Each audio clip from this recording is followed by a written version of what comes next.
It was a cold, foggy evening in the small town of Blackwood. The streets were deserted, and the only sound that could be heard was the distant tolling of the church bell. Detective Arthur Lane sat in his dimly lit office, sipping on a cup of black coffee. His desk was cluttered with case files, but his mind was elsewhere. He had been called to investigate a peculiar case at Blackwood Manor, an old abandoned mansion on the outskirts of town.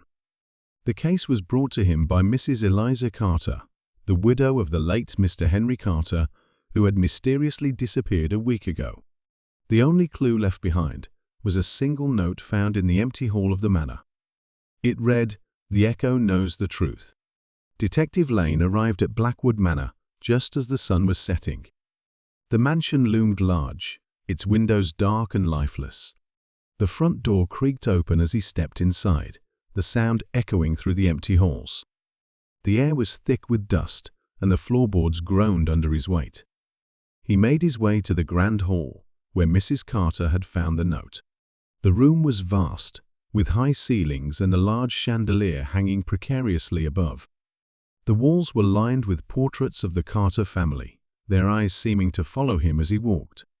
Detective Lane examined the note again. The Echo knows the truth. What did it mean? He decided to test the theory. Standing in the center of the hall, he clapped his hands once. The sound echoed through the room, bouncing off the walls. But then, something strange happened. The echo seemed to linger longer than it should have, almost as if it were repeating a faint whisper. Intrigued, Lane clapped again. This time, he listened closely.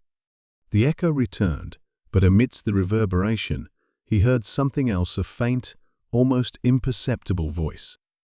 It was saying, "Behind the mirror." Lane's heart raced. He quickly scanned the room and noticed a large, ornate mirror hanging on the far wall. He approached it cautiously, his footsteps echoing loudly.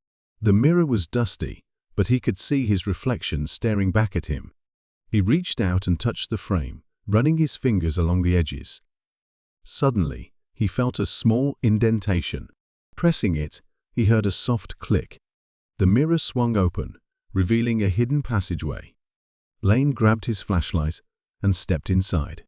The passage was narrow and dark, the walls damp and cold. He followed it for what felt like an eternity until he reached a small, hidden room. Inside, he found a desk, a chair, and a stack of papers. But what caught his attention was the figure sitting in the chair, a man, bound and gagged. It was Mr. Henry Carter. Lane quickly untied him and helped him to his feet. Carter was weak and disoriented but alive. He explained that he had been lured to the manor by an unknown assailant who had trapped him in the hidden room. The assailant had left the note in the hall as a taunt, knowing that the echo would reveal the truth to anyone clever enough to listen. But who was the assailant? Lane searched the room and found a letter addressed to Carter. It was from his business partner, Mr. Edward Grayson. The letter revealed that Grayson had been embezzling funds from their company and had planned to frame Carter for the crime. When Carter discovered the truth, Grayson had kidnapped him to silence him. With the evidence in hand, Lane contacted the local authorities. Grayson was arrested, and Carter was reunited with his wife. The case was closed, but the mystery of the echo in the empty hall lingered in Lane's mind. As he left Blackwood Manor, he couldn't help but feel a sense of unease. The mansion stood silent once more, its secrets buried within its walls. But Detective Lane knew that some mysteries were never truly solved. They simply waited, like echoes in the dark, for someone to listen.